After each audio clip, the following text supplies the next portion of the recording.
தொடக்க விழாவும் பெருந்தலைவர் காமராஜர் அவர்களுடைய 123வது பிறந்த நாள் விழாவும் மாவீரன் கராத்தே செல்வி நாடார் அவர்களுடைய 64வது பிறந்த நாள் விழாவையும் இணைந்து முப்பெரும் விழாவாக இந்த சென்னை மாநகரில் சீரோடும் சிறப்போடும் கொண்டாடி கொண்டிருக்கின்ற சிம்மப்பேரவருடைய தலைவர், என்னுடைய இனிய நண்பர், பாசத்திற்குரிய அண்ணன் ராவணன் ராமசாமி நாடார் அவர்களே, மற்றும் இந்த மேடையிலே எனக்கு முன்பாக பேசி சென்ற கலைமாமணி டாக்டர் ஜாக்வார் தங்கம் அவர்களே, மரியாதைக்குரிய அண்ணாச்சி புழல் தர்மராஜ் நாடார் அவர்களே, மற்றும் இன்னும் வாழ்த்துறை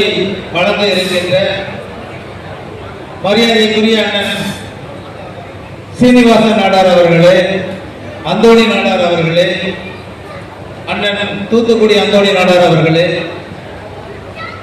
என்னுடைய ஊருக்கு அருகாமையில் இருக்கின்ற என்னுடைய இணைய நண்பர் வழக்கறிஞர் கோவில்பட்டி சீனி நாடார் அவர்களே,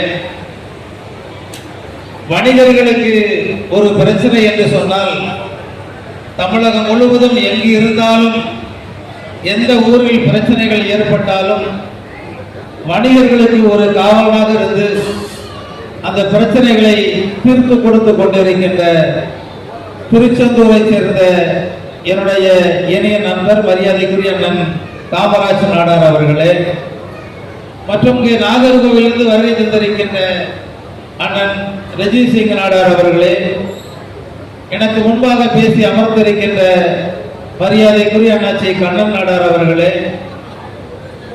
மேலும் இந்த விழாவிற்கு வருகை தந்திருக்கின்ற இந்த விழாவை சீரோடும் சிறப்போடும் நடத்துவதற்கு உதவிகரமாக இருந்து கொண்டிருக்கின்ற சிம்மப்பேரவையினுடைய மாநில மாவட்ட ஒன்றிய கிளை நிர்வாகிகளே, மற்றும் என்னோடு வருகை தந்திருக்கின்ற நான் கொண்ட தமிழ்நாடு நாடார உறவுமுறைகள் கூட்டமைப்பினுடைய மாநில துணைத் தலைவர் செந்தூர் செல்வம் நாடார் அவர்களே, வடசென்னை மாவட்டத்தினுடைய தலைவர் சதீஷ் நாடார் அவர்களே, மாநில இளைஞரணி செயலாளர் அண்ணன் தமிழ்செல்வம் நாடார் அவர்களே, மற்றும் என்னோடு வருகை தந்திருக்கின்ற எங்களுடைய இயக்கத்தினுடைய தென்காசி மாவட்டத்தினுடைய தலைவராக இருக்கின்ற அண்ணன் முருகன் நாடார் அவர்களே, மற்றும் என்னோடு வருகை தந்திருக்கின்ற அத்தனை நண்பர்களே, உங்கள் அனைவருக்கும் என்னுடைய மாலை வணக்கத்தை தெரிவித்துக் கொள்கின்றேன்.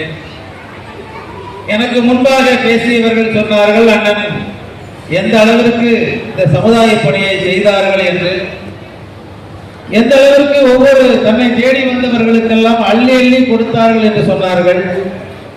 தன்னை நாடி வந்தவர்களுக்கு எப்பேற்பட்ட சூழ்நிலையிலும் உதவி என்று தேடி வந்தவர்களுக்கு இல்லை என்று சொல்லாமல் உதவி செய்ததாக சொன்னார்கள். இப்படி அண்ணன் ராவணன் ராமசாமி நாடார் அவர்களை பற்றி பல விதமாக பெருமையாக சொன்னாலும் அவர் இந்த சமுதாயத்திற்கு, இந்த சமுதாயத்தில் வாழ்ந்த தலைவர்களுக்கு செய்த பல செயல்களை பற்றி ஒரு சில வார்த்தைகளை சொல்லி முடிக்கின்றேன். இந்த சமுதாயத்திற்கு, இந்த சமுதாய மக்களுக்காகவே வாழ்ந்து இறந்த மாவீரன் கராத்தே செல்வி நாடார் அவர்களுக்கு அண்ணன் அவர்கள் ஒரு நினைவு இல்லம் கட்டினார்கள். ஆனால் அண்ணன் அவர்கள் அந்த நினைவு இல்லத்தை தமிழகம் எங்கும் இல்லாத அளவிற்கு தமிழகத்தில் அண்ணன் மாவீரன் கராத்தே செல்வி நாடார் அவர்களுக்கு ஒரு மணிமண்டபமும் இந்த சிம்மப்பேரவையின் சார்பாக அண்ணன் அவர்கள் நிச்சயமாக கட்டுவதற்கு முன்வர வேண்டும். பெருந்தலைவர் காமராஜர் அவர்கள் அவர்களுடைய நினைவிடத்தில் ஒரு அணையா விளக்கு வைக்க வேண்டும் என்று முதலில் கோரிக்கை கொடுத்து அந்த கோரிக்கையை நிறைவேறுவதற்கு பல்வேறு வழிகளில் போராடியவர் அண்ணன் ராமசாமி நாடார் அவர்கள். காமராஜருடைய நினைவில்லம் என்று சொல்லுகின்ற போது பெருந்தலைவர் காமராஜருடைய அந்த நினைவில்லம் எதற்காக கிண்டியிலே கட்டப்பட்டது என்றெல்லாம் பல்வேறு கருத்துக்கள் சொன்னாலும் கூட என்னுடைய பார்வையில் பெருந்தலைவர் காமராஜர் அவர்கள் இறப்பதற்கு முன்பே அறிஞர் அண்ணா அவர்கள் இறந்தார்கள். ஆனால் அறிஞர் அண்ணா அவர்களுக்கு அன்றைக்கு கடற்கரை ஓரத்திலே ஒரு நினைவு இல்லத்தை அங்கே அமைத்தார்கள்.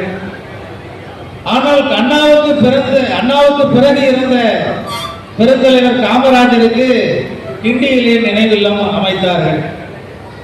சில பெரியவர்களிடம் இதை பற்றி கேள்விப்பட்டு கேட்டபோது சொன்னார்கள், கடற்கரை என்பது ஒரு காலத்தில் சீரணி அரங்கம் என்ற ஒரு அரங்கம் அங்கே இருந்தது. கடற்கரையில் தான் எல்லா விழாக்களும் நடந்தது. திராவிட விழாக்கள், திராவிட கட்சிகளுடைய மிகப்பெரிய கூட்டங்கள் எல்லாம் நடக்கின்ற ஒரு இடமாக அந்த சீரணி அரங்கம் இருந்தது. அங்கு வருகின்றவர்கள் எல்லாம் அண்ணாவை பார்ப்பார்கள், கடற்கரையை பார்ப்பார்கள். அண்ணாவுடைய பெயரும் திராவிட கட்சியினுடைய பெயரும் நிலைத்திருக்கும். அதனால்தான் அண்ணாவை இங்கே வைத்திருக்கின்றார்கள். அண்ணாவுக்கு பிறகு இருந்த பெருந்தலைவர் காமராஜரை ஏன் வைத்தார்கள் என்று சொன்னால், இங்கே நிறைய பேர் வரமாட்டாங்க. ஏனென்றால் யாராவது நம்மள மாதிரி நாடார்கள்லாம் இன்னைக்கு போய் அங்க மாலை போடலாம், அதுக்கு கூட இன்னைக்கு யாரும் வரமாட்டாங்க. அப்படிப்பட்ட ஒரு நிலை இன்றைக்கு இருக்கு. இப்படிப்பட்ட ஒரு நிலை வரும் என்பதை அன்றைக்கே உணர்ந்துதான் ஒருவேளை பெருந்தலைவர் காமராஜரை இங்கு வந்து அவருக்கு அந்த நினைவில்லத்தை அமைத்தார்கள். எத்தனையோ இழிவாக பேசிக் கொண்டிருந்தார்கள், பேசியிருக்கின்றார்கள். நாம் தமிழகம் முழுவதும் போராடினோம், ஆனால் யாரும் அதை பற்றி கண்டுகொள்ளவே இல்லை. இப்போது நாமும் மறந்து விட்டதாக எண்ணிக்கொண்டு இருக்கின்றார்கள். ஆனால் உண்மையான பெருந்தலைவர் காமராஜருடைய தொண்டர்கள், நம்முடைய நாடார் சமுதாய மக்கள் ஒருபோதும் அதை மறக்க மாட்டார்கள். நம்மிடத்தில் இருக்கின்ற அந்த வாக்குச்சீட்டு வாக்குப்பட்டிகள் ஒழுகின்ற வரையிலும் பெருந்தலைவர் காமராஜரை இழிவாக பேசியவருடைய எண்ணமும் அவனுக்கு பேச வைத்தவருடைய நினைவும் நிச்சயமாக நம்மிடத்தில் இருக்க வேண்டும். அரசியலில் மிகப்பெரிய ஒரு அங்கீகாரத்தை நாடார்கள் ஏன் பெற முடியவில்லை? எனக்கு முன்பாக பேசியவர்கள் சொன்னார்கள், நம்மிடத்தில் ஒற்றுமை இல்லை, அதனாலதான் நம்ம பின்னோக்கி சென்று கொண்டு இருக்கிறோம், இப்படிலாம் சொன்னாங்க. உண்மையிலே ஒற்றுமை எல்லாம் இல்லாமல் இல்லை, ஒற்றுமை இருக்கிறதுனாலதான் தமிழகத்தில் எல்லா இடங்களிலும் நம்ம அங்கங்கே நினைச்சிடும் போராடி கொண்டு இருக்கோம். ஒற்றுமைகள்லாம் இருக்கத்தான் செய்கின்றது. அண்ணன் கோவில்பட்டி சீனி நாடார் அவர்கள் ஒரு முயற்சியை கையில் எடுத்தார்கள், அதை உங்களுக்கு சொல்லுகின்றேன். அரசியலில் நாம் இன்றைக்கு வெற்றி பெற வேண்டும் என்று சொன்னால் முதலில் நமக்கு அரசியல் தெரிய வேண்டும். அரசியலே தெரியாமல் நம்ம அரசியல் போய் நான் அந்த கட்சிக்கு ஆதரவு, இந்த கட்சிக்கு ஆதரவு என்று சொல்வதனால தான் இன்றைக்கு நாம அரசியலில் மிகப்பெரிய ஒரு தோல்வியை சந்தித்துக் கொண்டே இருக்கோம். கிராமப்புறங்களில் இருக்கின்ற நாடார்களுக்கும் சரி, நகரங்களில் வாழ்ந்து கொண்டிருக்கின்ற நாடார்களுக்கும் சரி, நீங்கள் முதலில் நகரசபை தேர்தல்களில், பஞ்சாயத்து தேர்தலில் நீங்கள் முதலாக களம் காணுங்கள். நீங்கள் எப்போது கிராமங்களிலும் சரி, நகரங்களிலும் சரி, உள்ளாட்சி தேர்தல்களில் நீங்கள் எப்போது நீங்கள் நிற்க வேண்டும், உள்ளாட்சி தேர்தல் பற்றி நம்ம மக்களுக்கு ஒரு விழிப்புணர்வை ஏற்படுத்த வேண்டும் என்பதற்காக அண்ணன் கோவில்பட்டி சீனி நாடார் போன்றவர்கள் எல்லாம் இன்றைக்கு கிராமங்களில் சென்று உள்ளாட்சி தேர்தல்களில் நீங்கள் வெற்றி பெறுவதற்கான முயற்சி எடுக்க, அதுதான் நாடார்களுக்கு அரசியலுக்கான முதல் களம் என்று சொல்லி கிராமமாக சென்று இன்றைக்கு சொல்லிக் கொண்டிருக்கின்றார்கள். நாடார் சமுதாய பிள்ளைகளிடத்தில் முதல் நீங்கள் ஒரு விழிப்புணர்வை ஏற்படுத்த வேண்டும். இன்றைக்கு நாடார்கள் மத்தியிலே மிகப்பெரிய கலப்பு திருமணங்கள் இன்னைக்கு பெருகிக்கிட்டே இருக்கு நாளுக்கு நாள். நம்ம பிள்ளைகளுக்கு இன்னைக்கு நாடார்னு சொன்னா நம்ம வீட்டு பிள்ளைகளுக்கே தெரிய மாட்டேங்குது. நம்ம பிள்ளைகளே சொல்லுது, என்னப்பா நீங்க நாடார் இல்லையே, சும்மா இருங்க அப்படிங்க சொல்லக்கூடிய ஒரு காலத்தில் நம்முடைய பிள்ளைகளே இன்னைக்கு வந்துவிட்டது. ஏனென்றால் எங்கெல்லாம் சமுதாய விழாக்கள் நடந்ததோ, எங்கெல்லாம் சமுதாயம் சார்ந்த ஆண்டு விழாக்கள் நடந்ததோ, எங்க கிராமமாக ஆண்டுக்கு 2 முறை 3 முறை ஓபன் மீட்டிங் போட்டு நாடார் சமுதாயத்தை பற்றி பேசினார்களோ, அங்கெல்லாம் இன்றைக்கு அரசியல் விழாக்கள் நடந்து கொண்டிருக்கின்றது. நாம் இன்றைக்கு நம்முடைய சமுதாய அமைப்புகளை நம்பி அரசியலுக்குள்ளே செல்லுகின்றோம். ஆனால் சமுதாய அமைப்புகள் இன்னைக்கு நாடார்களுடைய விழாக்களாக இல்லாமல் அரசியல் விழாக்களாக இன்றைக்கு கிராமங்களில் இன்றைக்கு நடந்து கொண்டிருக்கின்ற ஒரு காரணத்தினால் நம்முடைய மக்களுக்கு இன்றைக்கு அரசியலில் ஒரு விழிப்புணர்வும் இல்லை, சமுதாயத்திலும் ஒரு விழிப்புணர்வு இல்லை. நம்முடைய சமுதாய பிள்ளைகளுக்கு முதலில் நீங்கள் சமுதாயத்தை பற்றி சொல்லிக் கொடுங்கள். எப்படி நமக்கு நம்முடைய குலதெய்வங்கள் இதுதான், நம்முடைய தாய் தந்தையர்கள் இவர்கள் தான், நம்முடைய தாத்தா பாட்டி இவர்கள் தான் என்று நாம் சொல்லிக் கொடுக்கின்றோமோ, அதே போல நம்முடைய பிள்ளைகளுக்கு நீங்கள் சமுதாயத்தை பற்றியும் சொல்லிக் கொடுக்கணும். நம்முடைய முன்னோர்கள் இப்படிலாம் கஷ்டப்பட்டாங்க, நம்முடைய முன்னோர்கள் இப்படிலாம் கஷ்டப்பட்டு சொத்து சேர்த்தாங்க, நம்முடைய முன்னோர்கள் இப்படியெல்லாம் நமக்கு வழிகாட்டிகளாக இருந்தார்கள், இப்படியெல்லாம் நம்முடைய பிள்ளைகளுக்கு சொல்லிக் கொடுக்கணும்.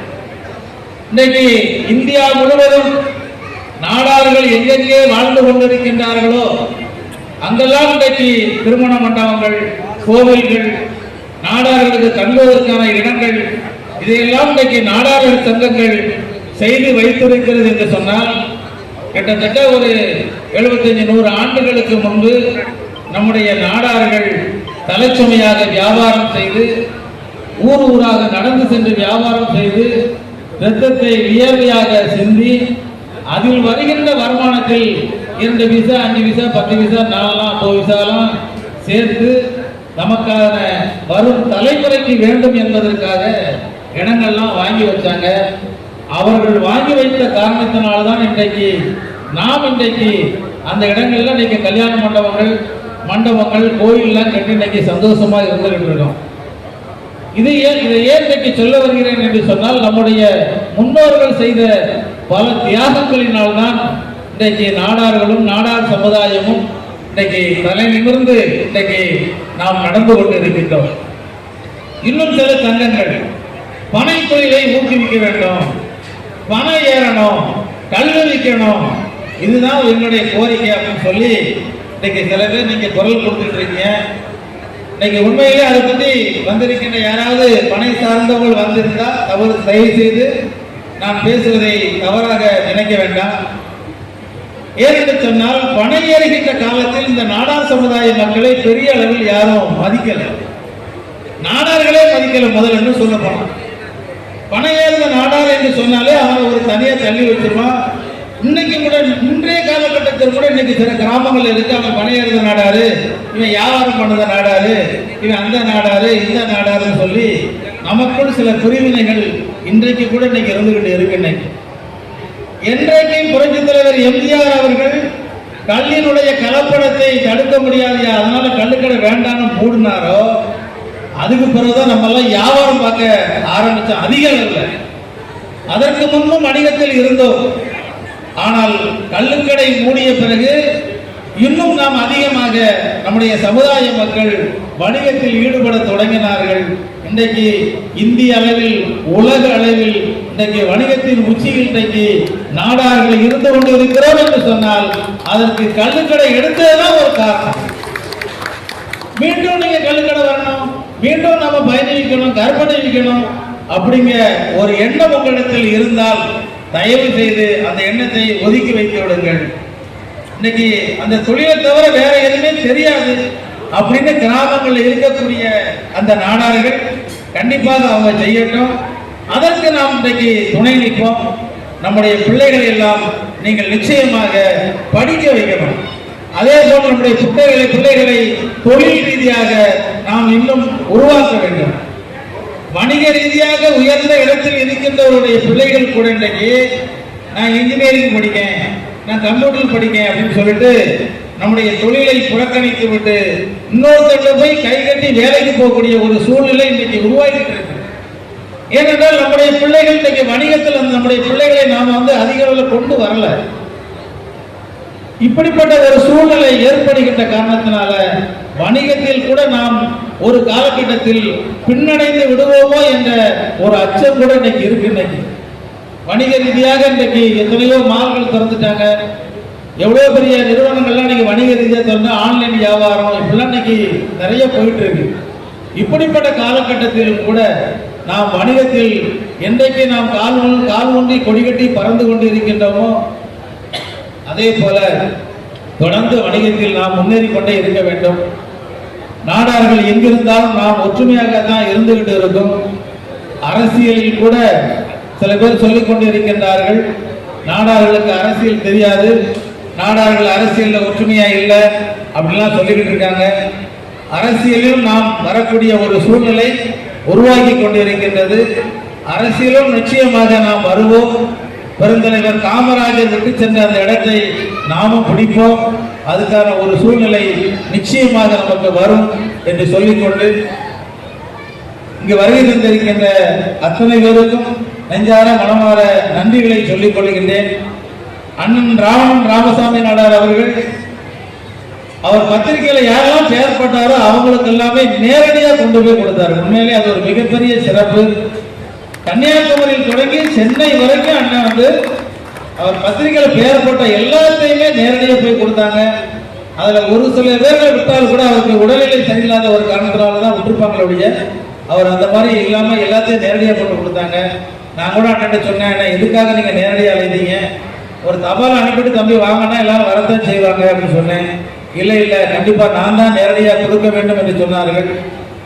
எங்களுக்கும் தென் மாவட்டத்தில் இருக்கிற எங்களையும் நேரடியாக வந்து அழைத்து இங்கே அத்தனை நம்முடைய சமுதாய அமைப்புகளுடைய தலைவர்களை எல்லாம் ஒன்றாக ஓரிடத்தில் பார்க்க சந்தித்து பேசுவதற்கு ஒரு வாய்ப்பு கொடுத்த அண்ணன் ராமசாமி நாடார் அவர்களுக்கும் சிம்மப்பேரவையுடைய நிர்வாகிகள் அனைவருக்கும் நான் கண்ட தமிழ்நாடு நாடார் உறவு முறைகள் கூட்டமைப்பின் சார்பில் நன்றிகளை சொல்லிக் கொண்டு விடைபெறுகிறேன். நன்றி, வணக்கம்.